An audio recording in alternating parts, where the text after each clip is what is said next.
Hello friends, welcome again. मैं हूं अर्पित और लास्ट वीडियो में हमने बात की थी हमारे मौलिक अधिकारों के बारे में जो कि भारतीय संविधान हमें देता है। लेकिन भारतीय संविधान में मौलिक अधिकारों के साथ साथ कुछ कर्तव्यों की भी व्यवस्था है हर एक नागरिक के लिए, जिन्हें निभाना हर नागरिक का कर्तव्य है। और इन कर्तव्यों को कहते हैं मौलिक कर्तव्य। तो आइए चलिए देखते हैं कि क्या है ये कर्तव्य और किस तरह से ये जरूरी हैं एक अच्छे देश के, एक अच्छे राष्ट्र के निर्माण के लिए। तो आइए चलिए शुरू करते हैं।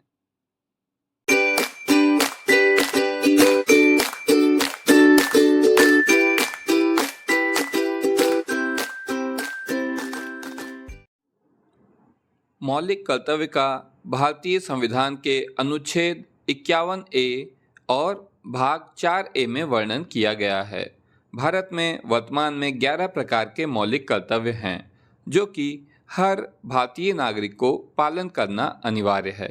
11वें मौलिक कर्तव्य को 2002 में 86वें संशोधन द्वारा जोड़ा गया था।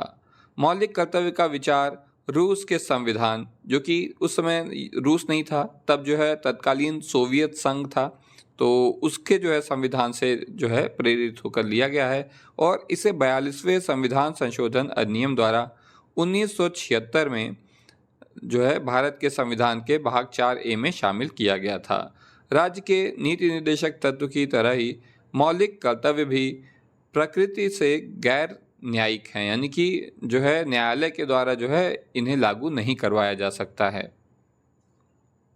मौलिक कर्तव्य नागरिकों के लिए 11 दिशा निर्देशों का एक समूह है। मूल संविधान में मूलभूत कर्तव्यों के बारे में उल्लेख नहीं किया गया था। मूलभूत कर्तव्यों के विचार को पूर्व सोवियत संविधान से लिया गया है, सोवियत संघ से लिया गया है और अब यह रूस के पास नहीं है। यानी कि जब सोवियत संघ का विभाजन हुआ और फिर आज का जो रूस या रशिया देश बना है, जिसके जो है राष्ट्र प्रमुख हैं व्लादिमीर पुतिन या व्लादिमीर पुतिन, ज़्यादा भारत में इस तरीके से बोला जाता है उनका नाम। तो जब जो है ये सोवियत संघ के विभाजन के बाद रूस बना, तो उसके संविधान में भी जो है ये मौलिक कर्तव्य नहीं है। शायद केवल जापान ही ऐसा एक बड़ा देश है जिसमें बुनियादी कर्तव्यों से जुड़ा एक विशेष अध्याय है। नागरिकों के मौलिक कर्तव्यों को संविधान में 1976 में जोड़ा गया था। इसके बाद वर्ष 2002 में एक और मौलिक कर्तव्य जोड़ा गया। इन्हें 1975 में इंदिरा गांधी द्वारा गठित की गई स्वर्ण सिंह समिति की सिफारिशों पर जोड़ा गया था। मौलिक कर्तव्यों की सूची निम्न है। तो देखिए कौन कौन से मौलिक कर्तव्य हैं। पहला ये है कि संविधान का पालन करना, यानी कि भारत के सभी नागरिकों के लिए है ये, तो संविधान का पालन करना और उसके आदर्शों और संस्थानों, राष्ट्रीय ध्वज और राष्ट्रीय गान का सम्मान करना।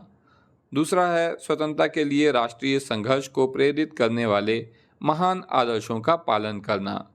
अगला है भारत की संप्रभुता, एकता और अखंडता को बनाए रखना और संरक्षित करना, देश की रक्षा करने और राष्ट्रीय सेवा प्रदान करना जब ऐसा करने के लिए कहा जाए।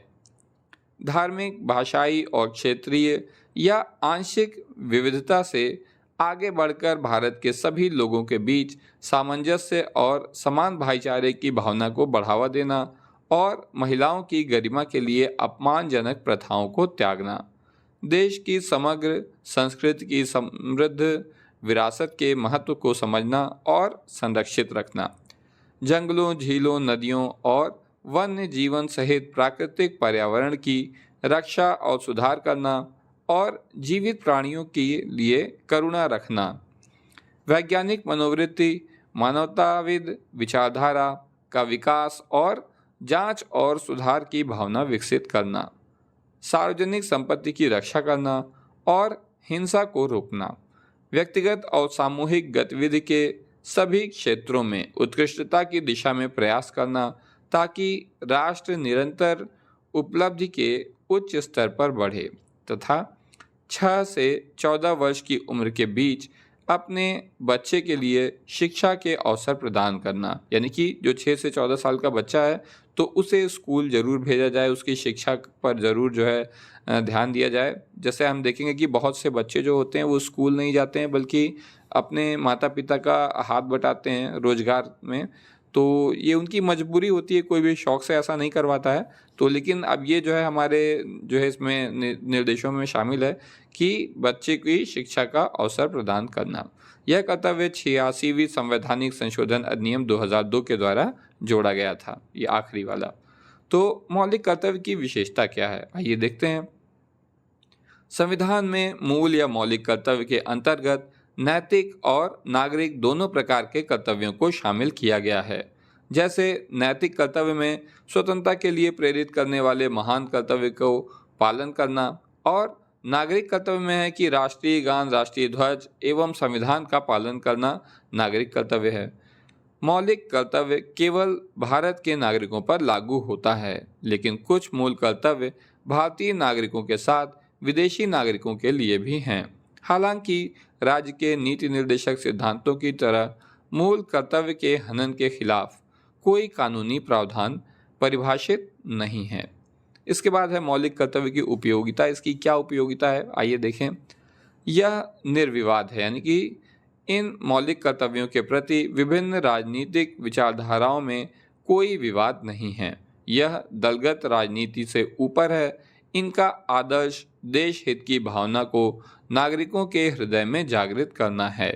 आदर्श और पथ प्रदर्शक भी हैं ये मौलिक कर्तव्य, और इसके अलावा यह कर्तव्य जनता को मार्गदर्शन करेंगे और व्यवहार के लिए आदर्श उपस्थिति करने वाले हैं। यह 11 कर्तव्य नागरिकों में जागृति पैदा करने वाले हैं। इन कर्तव्य की पूर्ति का आधार स्वविवेक है, यानी आपको अपनी ही समझ से डिसीजन लेना है, डिसाइड करना है कि आप जो है इन कर्तव्यों को कैसे पूरा करेंगे, या कब पूरा करेंगे, या नहीं करेंगे। आपके ऊपर जो है इसे बलपूर्वक लागू नहीं किया जा सकता है।